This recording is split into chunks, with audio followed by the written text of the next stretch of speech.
Good morning friend, मैं सुप्रिया स्वागत करती हूँ आपका डिकोड एग्जाम में। फ्रेंड, आज डेली करंट अफेयर्स की क्लास में हम डिस्कस करेंगे 31 दिसंबर से रिलेटेड जो भी न्यूज़ है, जो भी इवेंट्स हैं जो हमारे एग्ज़ाम के लिए इंपॉर्टेंट है, हम उन्हीं के करके यहाँ पर डिस्कस करेंगे। तो आइए फ्रेंड, क्लास स्टार्ट करते हैं। और सबसे पहले हमने जो कल आपसे प्रश्न पूछा था उसका आंसर देख लेते हैं। कल हमने आपसे पूछा था कि हम्बनटोटा बंदरगाह किस देश में स्थित है। बहुत से लोगों ने मुझे सही आंसर दिया था। तो हम्बनटोटा बंदरगाह जो है वो श्रीलंका में स्थित है, ठीक है। और ये देखा जाए चीन के द्वारा जो है इस बंदरगाह को निर्मित किया गया है, विकसित किया गया है। तो ये काफ़ी इंपॉर्टेंट है हम्बनटोटा बंदरगाह। तो आप अपनी जो है एटलस खोलिए और इसकी प्रॉपर लोकेशन को देखिए, ठीक है। और ये भी देखिए कि भारत के द्वारा जो है श्रीलंका में कौन कौन से बंदरगाह या किस बंदरगाह को विकसित किया गया है, ठीक है। ये काफ़ी ज़्यादा इंपॉर्टेंट हो जाता है आपके लिए। अब आते हैं अपने प्रश्नों पर और सबसे पहले प्रश्न को देखते हैं कि किस राज्य द्वारा नदियों के सम्मान के लिए नदी उत्सव शुरू किया गया है। मध्य प्रदेश, महाराष्ट्र, गुजरात या फिर सिक्किम। तो करेक्ट आंसर इज सी हो जाएगा। गुजरात के द्वारा, गुजरात राज्य में देखा जाए तो नदियों के सम्मान के लिए नदी उत्सव जो है शुरू किया गया था। और इसके बारे में देखा जाए तो गुजरात की सरकार ने राज्य के विकास में जो नदियों का योगदान रहा है उससे नदियों को सम्मान देने के लिए और साथ ही साथ नदियों के संरक्षण के लिए लोगों को जागरूक करने के लिए जो है नदी उत्सव का आयोजन शुरू किया है, ठीक है। और इसका आयोजन फ्रेंड देखा जाए 26 से लेकर के 30 दिसंबर के बीच में किया गया, यानी कि अभी कल ही ये जो है नदी उत्सव जो है समाप्त हुआ है। और इस दौरान जो है वहाँ की नदियों को सम्मानित किया गया है।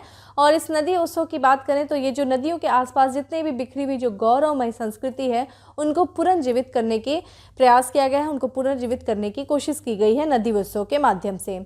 इस कार्यक्रम के साथ देखा जाए तो इस कार्यक्रम के तहत देखा जाए जितनी भी राज्य की महत्वपूर्ण नदियाँ हैं, खासकर 3 महत्वपूर्ण नदी जो कि सूरत पे जो तापी है, सूरत की तापी है। देखिए ये से आपको पता होना चाहिए कौन सा शहर जो है वो किस नदी के पास में स्थित है। ये सब प्रश्न पूछे गए हैं। तो तापी नदी के पास देखा जाए सूरत है, अहमदाबाद देखा जाए साबरमती नदी के किनारे है, और वहीं देखा जाए भरूच जो है वो नर्मदा नदी के तट पर है। और इन नदियों के पर ही देखा जाए विशेष आयोजन जो है वो किया जा रहा है। और राज्य सरकार जो है वो प्रतिबद्ध है किस चीज़ के लिए, सूरत में ताप्ती नदी के किनारे रिवर फ्रंट बनाने के लिए, ठीक है। तो पर्यटन को आकर्षित करने के लिए और इस नदी के आसपास के क्षेत्र को विकसित करने के लिए जो है वहाँ की सरकार के द्वारा, गुजरात की सरकार के द्वारा सूरत में तापी नदी के किनारे रिवर फ्रंट जो है वो बनाया जाएगा।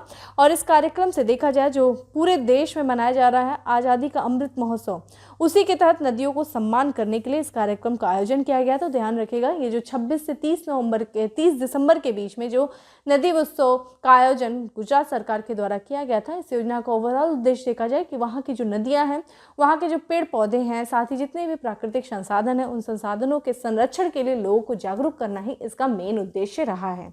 क्योंकि जब हम गुजरात की बात कर रहे हैं तो गुजरात जिसकी राजधानी फ्रेंड क्या है, गांधीनगर है, ठीक है। और यहाँ के जो मुख्यमंत्री हैं उनका नाम है भूपेंद्र भाई पटेल, ठीक है, भूपेंद्र पटेल आप कह सकते हैं। और यहाँ के जो गवर्नर हैं आचार्य देवव्रत हैं, ठीक है। आचार्य देवव्रत जो है वो यहाँ के गवर्नर हैं। और अगर हम बात करें यहाँ की राज्यसभा और लोकसभा सीटों की तो देखा जाए राज्यसभा की सीटें 11 हैं, ठीक है। और लोकसभा की सीटों की बात करें तो 26 हैं, ठीक है। चलिए अब नेक्स्ट प्रश्न में बढ़ते हैं। नेक्स्ट है हमारा, आप यहाँ पे एक बार गुजरात की लोकेशन भी देख सकते हैं, जैसा कि मैप दिया हुआ है ये भारत की लोकेशन। और आप भारत के जब पश्चिमी तरफ देखेंगे तो यहाँ आपको गुजरात दिखेगा। गुजरात जिसकी एक अंतर्राष्ट्रीय सीमा जो कि पाकिस्तान से लगती है, और राज्यों की सीमा जो कि उत्तर में देखा जाए तो राजस्थान के साथ गुजरात अपनी सीमा को साझा कर रहा है। पूर्व में देखा जाए तो मध्य प्रदेश के साथ अपनी सीमा को साझा कर रहा है। और यहाँ देखा जाए तो ये महाराष्ट्र के साथ जो है दक्षिण में अपनी सीमा को साझा कर रहा है। इसकी जो है समुद्र तटीय सीमा भी है जो कि अरब सागर से इसके राज्यों की जो समुद्र सीमाएं लगती हैं, ठीक है। अब नेक्स्ट प्रश्न पे बढ़ते हैं। नेक्स्ट है हमारा कि निम्नलिखित में से किस शहर में राष्ट्रीय खाद्य तेल ऑयल पाम मिशन व्यापार शिखर सम्मेलन का आयोजन किया गया? हैदराबाद, चेन्नई, पोर्ट ब्लेयर या फिर Bhopal. Correct answer is a है, हैदराबाद में किया गया, तेलंगाना के हैदराबाद में किया गया है। राष्ट्रीय खाद्य तेल ऑयल पाम मिशन शिखर सम्मेलन का। ठीक है, आप ये देखिए पॉम है और इसको देख सकते हैं, इससे ऑयल निकाला जाता है जो कि एक खाद्य पदार्थ होता है, आप अपने घरों में इसका इस्तेमाल भी किया जाता है। और यहाँ पे देखते हैं तो खाद्य तेलों में भारत को आत्मनिर्भर बनाने के लिए हैदराबाद तेलंगाना में केंद्रीय कृषि एवं किसान कल्याण मंत्री श्री नरेंद्र सिंह तोमर की अध्यक्षता में राष्ट्रीय खाद्य तेल ऑयल पाम मिशन व्यापार शिखर सम्मेलन का आयोजन किया गया। ठीक है, तो ये चीज़ ध्यान रखिएगा किसकी अध्यक्षता में, जो आपके केंद्रीय कृषि एवं कल्याण मंत्री हैं नरेंद्र सिंह तोमर की अध्यक्षता में किया गया। और जैसा कि फ्रेंड आप जानते हैं, भारत सरकार लगातार प्रयास कर रही है कि जो हम खाद्य तेलों के क्षेत्र में जो दूसरे देशों पर निर्भर रहते हैं, ठीक है, बहुत बड़े पैमाने पर आयात करते हैं, उन आयात को कम करना और भारत को खाद्य तेल के क्षेत्र में आत्मनिर्भर बनाना। और साथ ही सरकार अपने स्तर पर ये भी प्रयास करे कि पाम ऑयल के भी क्षेत्र में देश जो है वो आत्मनिर्भर बने, जिसके तहत इस तरह के प्रयास किए जा रहे हैं, सम्मेलन किए जा रहे हैं। और ये जो मिशन चलाया गया है, इस मिशन का ये मिशन जो है दूसरा शिखर सम्मेलन रहा है। इसके पहले देखा जाए 5 अक्टूबर 2021 को भी पूर्वोत्तर राज्य के लिए गुवाहाटी में भी आयोजित किया गया था क्या चीज़, राष्ट्रीय खाद्य तेल ऑयल पाम मिशन व्यापार शिखर सम्मेलन का। ठीक है, तो असम के गुवाहाटी में भी आयोजित किया गया था और ये दूसरा है जो कि कहाँ पे किया गया है, हैदराबाद में, तेलंगाना में। ठीक है, इस मिशन में देखा जाए उद्देश्य अगर देखते हैं तो ऑयल पाम मिशन खाद्य तेलों की आयात निर्भरता कम करेगा और खाद्य तेलों में देश को आत्मनिर्भर बनाएगा। ठीक है, यहाँ पे देखा जाए किस तरह के जो है सरकार के द्वारा जो है इस मिशन को बढ़ाने के लिए जो मंजूरी दिया गया है, वो देखा जाए तो पाम ऑयल के लिए आयात निर्भरता को कम करने के लिए प्रधानमंत्री नरेंद्र मोदी की अध्यक्षता में कैबिनेट ने एक महत्वाकांक्षी ऑयल पाम मिशन को मंजूरी दिया है। और इसमें देखा जाए कितने खर्च आएंगे फ्रेंड, 11,040 करोड़ रुपए। और ध्यान रखिएगा ये जो मिशन है फ्रेंड, जो केंद्र के द्वारा स्टार्ट किया गया, एक केंद्र प्रायोजित होगा, यानी कि इसमें केंद्र सरकार और राज्य सरकार दोनों का योगदान होगा। तो ये जो खर्च होंगे वो केंद्र के भी द्वारा दिए जाएंगे और राज्य के भी द्वारा दिए जाएंगे। तो जो केंद्र के द्वारा दिया जाएगा वो 8,844 करोड़ रुपीज़ होंगे और वहीं अगर राज्यों का हिस्सा देखा जाए तो 2,196 करोड़ रुपीज़ होंगे। ठीक है, तो यही है आपका जो सरकार के द्वारा मिशन चलाया गया है, किससे संबंधित, राष्ट्रीय खाद्य तेल ऑयल पाम मिशन व्यापार शिखर सम्मेलन। ठीक है, अब आते हैं नेक्स्ट पे। नेक्स्ट है हमारा प्रश्न कि निम्नलिखित में से कौन सा देश वर्ष 2022 में संयुक्त राष्ट्र सुरक्षा परिषद की आतंकवादी समिति का अध्यक्षता करेगा, अमेरिका, भारत, ऑस्ट्रेलिया या फिर जर्मनी। तो करेक्ट आंसर इज भारत करने वाला है। ठीक है, तो जो संयुक्त राष्ट्र की सुरक्षा परिषद की जो आतंकवादी विरोधी समिति है, इसकी अध्यक्षता देखा जाए तो जनवरी 2022 में भारत के पास रहेगी।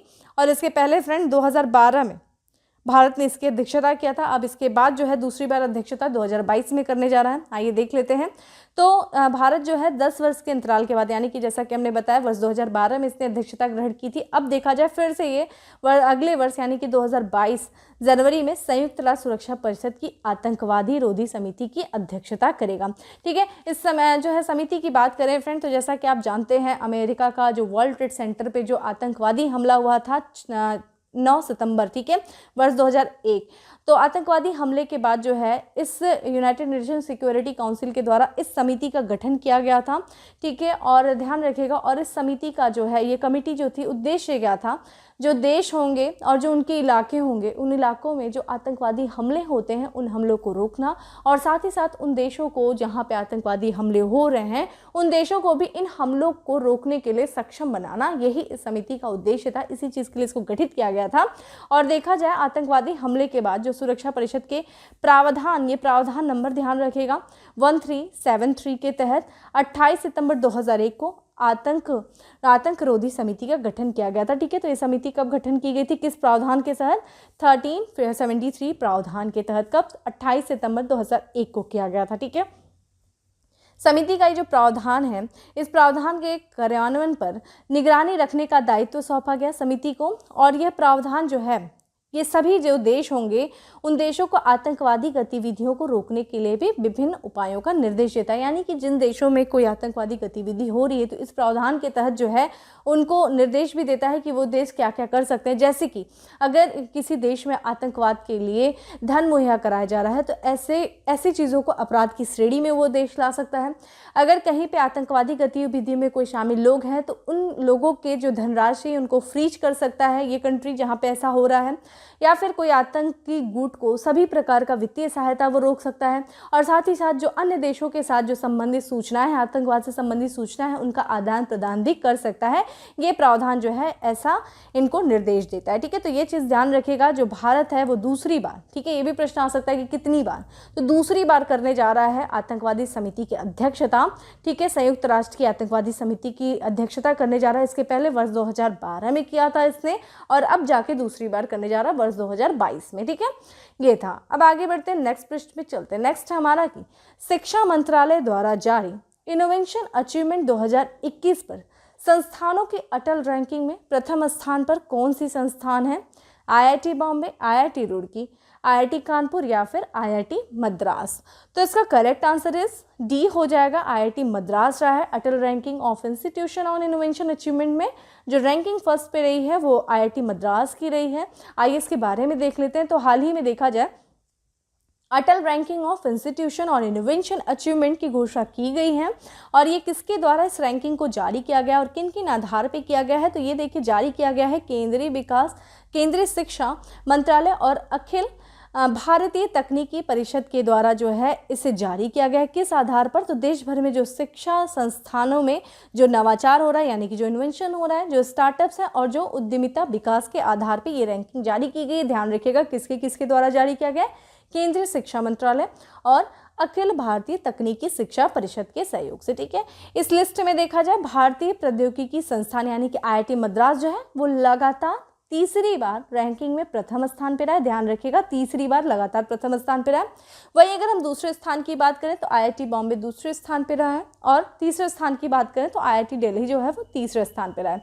और अगर हम राज्य के आधार पे बात करें कि जो है जो राज्य सरकारों के द्वारा जो संचालित तकनीकी यूनिवर्सिटी है उसमें कौन से राज्य की यूनिवर्सिटी पहले स्थान पर आई है, तो Atal ranking of institution on innovation achievement के अनुसार देखा जाए तो राज्य सरकारों द्वारा संचालित तकनीकी यूनिवर्सिटी की श्रेणी में पंजाब यूनिवर्सिटी जो है वो पहले स्थान पे रही है, और इसके बाद देखा जाए तो दिल्ली टेक्निकल यूनिवर्सिटी, और फिर उसके बाद सुभाष यूनिवर्सिटी ऑफ टेक्नोलॉजी जो है वो दूसरे और तीसरे स्थान पे रही है। ठीक है, तो ध्यान रखिएगा अगर राज्य सरकार के स्तर पे पूछे कि राज्य सरकारों के द्वारा जो संचालित तकनीकी यूनिवर्सिटी है उसमें पहले स्थान पे कौन रहा है, तो पंजाब यूनिवर्सिटी रहा है, और दूसरे पे रहा है कौन, दिल्ली टेक्निकल यूनिवर्सिटी, और तीसरे स्थान पे रहा है Netaji Subhash university of technology. ठीक है, तो ये था हमारा अटल इनोवेशन से संबंधित। ठीक है, Atal ranking of institution on innovation achievement. ठीक है, नाम से आपको पता चल रहा है कि अटल रैंकिंग दी जाएगी उन इंस्टीट्यूशन को जिन्होंने इनोवेशन अचीव किया है, इनोवेशन के क्षेत्र में कुछ नया कार्य किया। ठीक है, और लगातार मद्रास जो है वो तीसरी बार पहले स्थान पर रहा है, ये चीज़ भी ध्यान रखिएगा। आगे बढ़ते हैं, नेक्स्ट पृष्ठ पे चलते हैं। नेक्स्ट है हमारा कि प्रधानमंत्री नरेंद्र मोदी किस राज्य में 17,500 करोड़ रुपए से अधिक की परियोजना का उद्घाटन और शिलान्यास किया है? Uttarakhand, Nagaland, Mizoram, Tripura. Correct answer is a है, उत्तराखंड राज्य में किया गया है, अभी कल ही किया गया है। 17,500 करोड़ रुपए की परियोजनाओं का उद्घाटन भी किया गया फ्रेंड, ध्यान रखिएगा, और शिलान्यास भी किया गया। आइए समझते हैं क्या है ये। तो प्रधानमंत्री नरेंद्र मोदी ने देखा जाए उत्तराखंड के हल्द्वानी में 17,500 करोड़ रुपए से अधिक वाली 23 परियोजनाओं का उद्घाटन किया है, ध्यान रखिएगा, और साथ ही साथ शिलान्यास किया है। 23 परियोजनाओं का उद्घाटन और शिलान्यास किया है, और इन परियोजनाओं का अगर बजट देखा जाए कितना था, लगभग 17,500 करोड़ रुपए से अधिक था। और इस परियोजनाओं में देखा जाए जो 14,100 करोड़ की जो परियोजना थी, वो 17 परियोजनाओं का इन्होंने शिलान्यास किया है, जिसमें से क्या क्या शामिल है, सिंचाई है, सड़क है, आवासीय स्वास्थ्य इंफ्रास्ट्रक्चर है, उद्योग स्वच्छता है, पेयजल आपूर्ति सहित कई सेक्टर जो हैं कई सेक्टर से संबंधित है। जबकि अगर 6 परियोजनाओं का इन्होंने उद्घाटन किया है, और ये कौन कौन सी थी, जैसे कि सड़क चौड़ीकरण परियोजना थी, पिथौरागढ़ में एक पन बिजली परियोजना थी, और नैनीताल में सीवरेज नेटवर्क में सुधार से जुड़ी परियोजना शामिल थी। ठीक है, तो देखा जाए इन्होंने 6 परियोजनाओं का उद्घाटन किया है। ठीक है, और इन परियोजनाओं की लागत कुल कितनी थी, 3,400 करोड़ रुपए की लागत थी। ठीक है, और यहाँ पे देखा जाए इन्होंने एम्स जो है, एम्स ऋषिकेश सैटेलाइट सेंटर का भी इन्होंने उद्घाटन किया। तो यहाँ पे देखा जाए कहाँ पे किया है, तो जो आपने अभी मैप देखेंगे जो उधम सिंह नगर है, जो कि उत्तराखंड का सबसे दक्षिण जिला है, तो प्रधानमंत्री नरेंद्र मोदी ने उधम सिंह नगर जिले में एम्स ऋषिकेश सैटेलाइट सेंटर, और पिथौरागढ़ में जो कि सबसे पूर्वी जिला है, Jagjivan Ram government medical college की आधारशिला रखी। देखिए अभी उत्तराखंड पीसीएस बहुत से लोगों को देना होगा, अभी एग्ज़ाम भी इसका होने वाला है कुछ महीनों में, तो देखा जाए ये सब आपको पता होना चाहिए कि एम्स ऋषिकेश सैटेलाइट सेंटर का उन्होंने आधारशिला कहाँ पे रखा, उधम सिंह नगर में रखा। उधम सिंह सबसे दक्षिण राज्य जिला है। और अगर पूछ दे आपसे कि Jagjivan Ram government medical college की आधारशिला कहाँ रखा, तो पिथौरागढ़ में रखा। तो जो लोग उत्तराखंड पीसीएस की तैयारी कर रहे होंगे उनके लिए सारे बहुत इंपॉर्टेंट पॉइंट हो जाते हैं। अब ये देख लेते हैं उत्तराखंड के बारे में। देखिए ये उत्तराखंड का मैप है, और अगर आप भारत का मैप देखें तो उत्तराखंड आपको उत्तर पूर्व की तरफ देखेगा। उत्तराखंड देखा जाए 2 है अंतर्राष्ट्रीय देशों से अपनी सीमा को साझा कर रहा है। यहाँ पे देखा जाए जो चीन का तिब्बत वाला क्षेत्र है उससे, और यहाँ पे देखा जाए नेपाल से, ठीक है। और अगर वहीं हम बात करते हैं कि उत्तराखंड से कौन कौन से जिले लगे हैं, तो यहाँ पे देखा जाए उत्तराखंड की बात करें तो यहाँ पे उत्तर पश्चिम में, जैसा कि पूर्व में आपने नेपाल देखा, उत्तर में चीन देखा, तो उत्तर पश्चिम में फ्रेंड हिमाचल प्रदेश हो जाएगा। और वहीं दक्षिण में देखा जाए तो ये उत्तर प्रदेश से अपनी सीमा को साझा कर रहा है, ठीक है। क्योंकि अगर क्षेत्रफल की दृष्टि से देखा जाए तो उत्तराखंड जो है उत्तर प्रदेश का इंडिया का देखा जाए तो 19वां राज्य है, ठीक है, क्षेत्रफल की दृष्टि से। और उत्तराखंड की फ्रेंड राजधानी की बात करें तो यहाँ पे देखिए 2 राजधानी, एक देहरादून है, ठीक है, उत्तराखंड की देहरादून है, और दूसरा देखा जाए गैरसेन है, ठीक है। गैरसेन भी ध्यान रखिएगा, गैरसेन भी इसकी राजधानी है, ठीक है। और यहाँ पे देखा जाए, देखिए यहाँ पे उत्तराखंड का मैप है। उत्तराखंड में 13 जिले हैं, ठीक है। अगर हम सबसे उत्तरी जिले की बात करें तो उत्तरकाशी जो है वो सबसे उत्तर में हमें दिखता है। और यहाँ पे पूर्व की देखा जाए तो पिथौरागढ़ है, और सबसे दक्षिण देखा जाए तो यहाँ पे उधम सिंह नगर है, ठीक है। और सबसे जो पूर्वी जिले की बात करें तो देहरादून है, ठीक है। यहाँ पे काफ़ी उत्तराखंड में प्रसिद्ध धार्मिक स्थल है, जैसे कि केदारनाथ, बद्रीनाथ, हरिद्वार, ऋषिकेश, ठीक है। आंसर कमेंट बॉक्स में मुझे ये करिए फ्रेंड कि उत्तराखंड की जो अंतर्राष्ट्रीय सीमा को स्पर्श करने वाले जिले कितने हैं और वो कौन कौन से जिले हैं, ठीक है। तो आप मुझे बताइए कि कौन कौन से जिले जो हैं वो नेपाल से लग रहे हैं, कौन कौन से जिले जो हैं वो आपके चाइना से, चीन से लग रहे हैं, ठीक है। तो उत्तराखंड का मुझे ये बताइए, बहुत इंपॉर्टेंट है। वही मैंने बोला कि जो लोग देने जा रहे हैं एग्जाम उत्तराखंड पीसीएस के लिए, ये सारी चीज़ें उनको पता होनी चाहिए, ठीक है। उत्तराखंड के अगर हम मुख्यमंत्री की बात करें तो पुष्कर सिंह धामी जो हैं वो यहाँ के मुख्यमंत्री हैं, ठीक है, पुष्कर सिंह धामी। और यहाँ के जो गवर्नर की बात करें तो गुरमीत सिंह जो है वो यहाँ के राज्यपाल हैं, ठीक है। उत्तराखंड का गठन कब हुआ था फ्रेंड? 9 नवंबर को हुआ था, वर्ष 2000 में हुआ था। किससे अलग हुआ था? उत्तर प्रदेश से अलग हुआ था, ठीक है। चलिए अब आगे बढ़ते हैं और नेक्स्ट प्रश्न पे चलते हैं। नेक्स्ट है हमारा कि राष्ट्रीय स्तर पर जन्म के समय लिंगानुपात कितने अंक बढ़ गया है? 20, 25, 19, 15। करेक्ट आंसर क्या है फ्रेंड? सी है, 19 बढ़ गया है, 19 अंक बढ़ गया है। तो सरकार के द्वारा जो विभिन्न प्रयास किए गए, कई तरह की योजनाएं चलाई गई, काफ़ी अच्छा उसका परिणाम निकला। लिंगानुपात जो है वो 19 अंक बढ़ गया। आप देख लेते कितना हो गया है। तो राष्ट्रीय स्तर पर जो जन्म का लिंगानुपात था जन्म के समय वर्ष 2014-15 में कितना था? देखा जाए तो 918 था, और वही 9 अंक बढ़ गया है वर्ष 2020-21 में। अब कितना हो गया है फ्रेंड? 937 हो गया है। देखिए इस चीज़ से आपको डेटा याद होनी चाहिए। 918 से कितना हो गया? 937 हो गया। कितना बड़ा है? 19 अंक बढ़ा है। आधार क्या रखा गया था? वर्ष 2014-15 आधार वर्ष रखा गया। अब कंपेयर किया गया 2020-21 से, ठीक है। यहाँ पे देखा जाए जो महिला है, महिला एवं बाल विकास मंत्रालय ने महिला और बच्चों के विकास, उनके देखभाल, उनकी सुरक्षा को सुनिश्चित करने के लिए कई तरह के उपाय किए हैं। वहीं पे देखा जाए जो महिला एवं बाल विकास मंत्रालय ने अपनी ईयर एंड रिव्यू में कहा है कि बेटी बचाओ बेटी पढ़ाओ योजना पूरे भारत में लागू की जा रही है। काफ़ी बहुत महत्वपूर्ण जो है इसका योगदान रहा है बेटी बचाओ बेटी पढ़ाओ योजना का, क्योंकि इससे देखा जाए तो जो लिंगानुपात को इम्प्रूव करने में इस योजना ने बहुत महत्वपूर्ण भूमिका निभाई। और इसी के तहत देखा जाए इस मंत्रालय ने इस समय देखा जाए 640 जिलों को इसमें शामिल किया गया है इस योजना के अंतर्गत। और साथ ही साथ जो पूरक पोषण की वास्तविक समय पर निगरानी सुनिश्चित करने के लिए पोषण ट्रैकर भी लॉन्च किया गया है।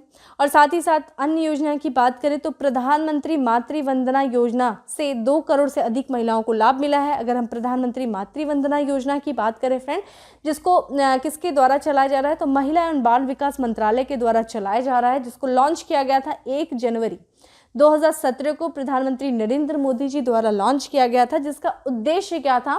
जो महिला है जो पहली बार गर्भवती हो रही है तो उस महिला को और उसके बच्चे को उसकी देखभाल के लिए सरकार के द्वारा आर्थिक सहायता देना कितना 6,000 रुपये। ठीक है, तो 6,000 रुपये की आर्थिक सहायता दी जाती है गर्भवती महिला को जो कि पहली बार गर्भवती हो रही है। इसी के कारण से इस योजना को प्रधानमंत्री मातृ वंदना योजना को हम अन्य नाम से भी जानते हैं, जिसका नाम क्या है, प्रधानमंत्री गर्भावस्था सहायता योजना। तो ध्यान रखिएगा, अगर प्रधानमंत्री गर्भावस्था सहायता योजना आ जाए तो वो कोई और नहीं, प्रधानमंत्री मातृ वंदना योजना ही है। ठीक है, तो इस तरीके से आपको ये डेटा याद होने चाहिए। और विभिन्न तरह के आपकी योजनाएं जो सरकार के द्वारा चलाया गया है लिंगानुपात को सुधारने के लिए देश के कौन कौन सी योजनाएं चलाई गई, ये आपको पता होना चाहिए, क्योंकि यह आपके मेंस एग्जाम के लिए भी इंपॉर्टेंट है और खासकर आपके पीटी के लिए भी योजनाएं पूछ देता है। किस वर्ष चालू की गई थी, किस मंत्रालय के द्वारा चालू की गई थी, उद्देश्य क्या है, ये आपको पता होना चाहिए। और जब आंसर फ्रेम करेंगे तो ये वहां पे आप मेंशन करेंगे। ठीक है, इसलिए आप ध्यान रखा करिए, डेटा को लिख लिया करिए। आगे बढ़ते हैं, नेक्स्ट प्रश्न पे चलते हैं। भारतीय सेना द्वारा किस राज्य में क्वांटम लैब की स्थापना की गई है? महाराष्ट्र, मध्य प्रदेश, तेलंगाना या फिर Kerala? Correct answer is D है, मध्य प्रदेश में किया गया क्वांटम लैब की स्थापना। यहाँ पे देख लेते हैं, तो भारतीय सेना ने राष्ट्रीय सुरक्षा परिषद सचिवालय के साथ मध्य प्रदेश के कौन से जिले में, महू में सैन्य दूरसंचार और इंजीनियरिंग कॉलेज में अनुसंधान और प्रशिक्षण का नेतृत्व करने के लिए क्वांटम लैब की स्थापना किया है। कहाँ पे किया है? मध्य प्रदेश के महू में किया है। कहाँ पे, किस कॉलेज में देखा जाए तो सैन्य दूरसंचार और इंजीनियरिंग कॉलेज में। उद्देश्य क्या था? अनुसंधान यानी कि रिसर्च और प्रशिक्षण का नेतृत्व करने के लिए। ठीक है, और इसी के साथ साथ भारतीय सेना ने उसी संस्थान में कौन से दूरसंचार और इंजीनियरिंग कॉलेज में एक आर्टिफिशियल इंटेलिजेंस केंद्र को भी स्थापित किया है। और महू में स्थित जो है आपका दूरसंचार और इंजीनियरिंग कॉलेज शैक्षणिक पाठ्यक्रमों की एक श्रृंखला प्रदान करता है। ठीक है, तो यही था मेनली आपका मध्य प्रदेश से संबंधित, आपको ये पता होना चाहिए कहाँ पे था। डायरेक्ट फैक्चुअल प्रश्न है, अब इस पे ज़्यादा वक्त नहीं लेंगे। नेक्स्ट प्रश्न पे चलते हैं।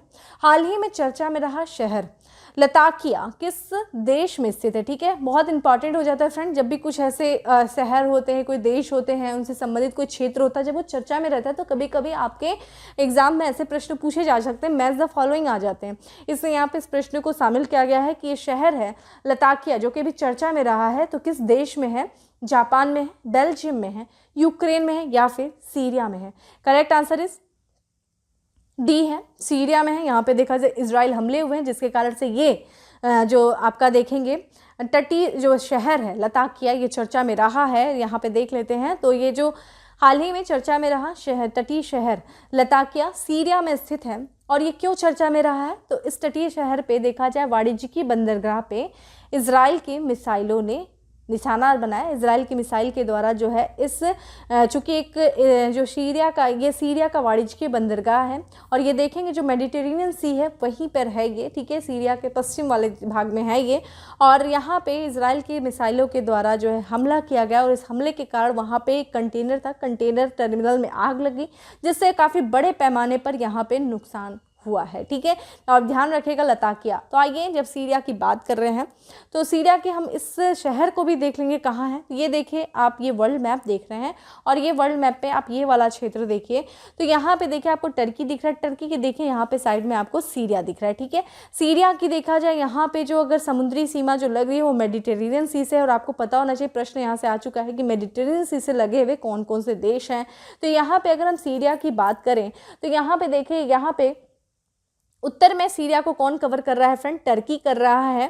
ठीक है, और यहाँ पे देखा जाए पूर्व की तरफ देखें तो इराक कर रहा है, और अगर हम दक्षिण की तरफ देखें तो जॉर्डन कर रहा है, और साथ ही साथ इजराइल से इसकी सीमा लग रही है। ठीक है, यहाँ पे पश्चिम से देखा जाए तो लेबनान से इसकी सीमा लग रही है।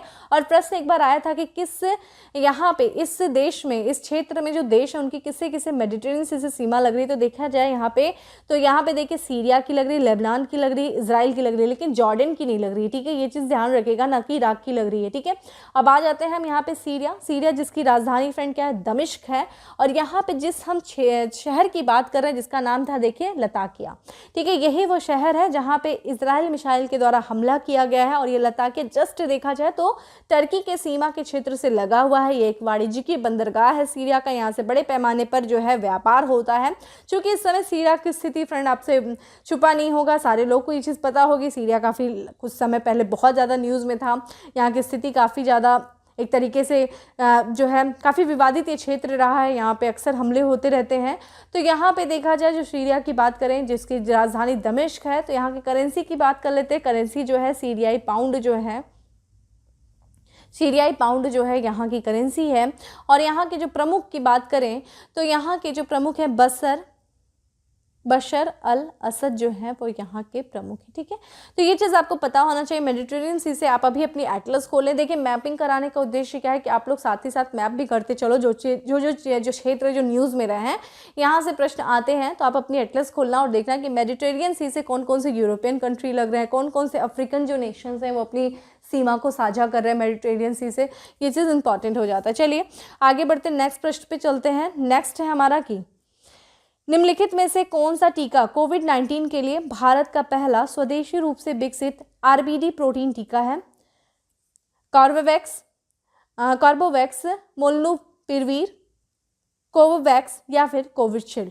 करेक्ट आंसर इज ए है। ठीक है, कार्बोवैक्स जो है वो आरबीडी प्रोटीन टीका है। और यहाँ पे देखा जाए तो केंद्रीय औषध मानक नियंत्रण संगठन ने आयात स्थिति में कुछ एहतियात प्रतिबंधों के साथ यहाँ पे कार्बोवैक्स, कोवोवैक्स टीके और संक्रमण प्रतिरोधी दवा जिसका क्या नाम है मोलनुपिरवीर के उपयोग को मंजूरी दिया है। ठीक है, यहाँ पे देखिए नॉट आयात नहीं है, यहाँ पे आपात स्थिति है। ठीक है, यहाँ पे ध्यान रखिएगा आपात स्थिति में, तो आपात कोई भी ऐसी स्थिति बन रही है तो उसके क्षेत्र में देखा जाए तो उस समय देखा जाए कार्बोवैक्स का, कोवोवैक्स टीके का और साथ ही साथ मोलनुपिरवीर टीके को मंजूरी दिया गया है। यहाँ पे कार्बोवैक्स टीके की बात करें, वैक्सीन जो कि कोविड के लिए भारत का पहला स्वदेशी रूप से विकसित आरबीडी प्रोटीन वैक्सीन है। आरबीडी यानी कि रिसेप्टर्स बाइंडिंग डोमेन वैक्सीन है। और ये देखिए विकसित किसके द्वारा किया गया है? ये किया गया एक फर्म है बायोलॉजिकल ई के द्वारा विकसित किया गया, जो कि कहाँ पे स्थित है? हैदराबाद में स्थित है। और ये भारत में विकसित तीसरा टीका है। इसके पहले देखा जाए कोविशील्ड हो गया, कोवैक्सीन को विकसित किया गया था, और तीसरा क्या है? कार्बोवैक्स टीका है। ठीक है, यहाँ पे देखा जाए कार्बोवैक्स स्पाइक प्रोटीन को इंजेक्ट करता है। ठीक है, किस प्रोटीन को? स्पाइक प्रोटीन को। और इस प्रोटीन को इंजेक्ट करने के बाद क्या होता है? जो हमारे शरीर की जो प्रतिरक्षा प्रक्रिया है वो प्रतिरक्षा प्रक्रिया उत्पन्न करने में ये स्पाइक प्रोटीन काफ़ी ज़्यादा मदद करता है। इसकी डोज की बात करें तो 0.5 मिली की 2 खुराक में 28 दिनों के अंतराल पर ये दिया जाएगा। ठीक है, तो ये चीज़ ध्यान रखिएगा। इसमें कौन से वैक्सीन है इंपॉर्टेंट है। अब आते हैं अगले आखिरी प्रश्न में कि हाल ही में किस देश ने जियोयान-1 02E पृथ्वी संसाधन अवलोकन उपग्रह लॉन्च किया है?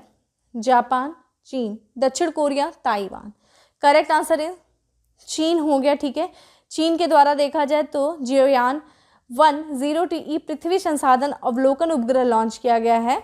तो चीन ने एक कैमरे के साथ एक ऐसे सैटेलाइट को लॉन्च किया है जो 5 मीटर के रिजोल्यूशन के साथ ज़मीन की तस्वीर लेगा।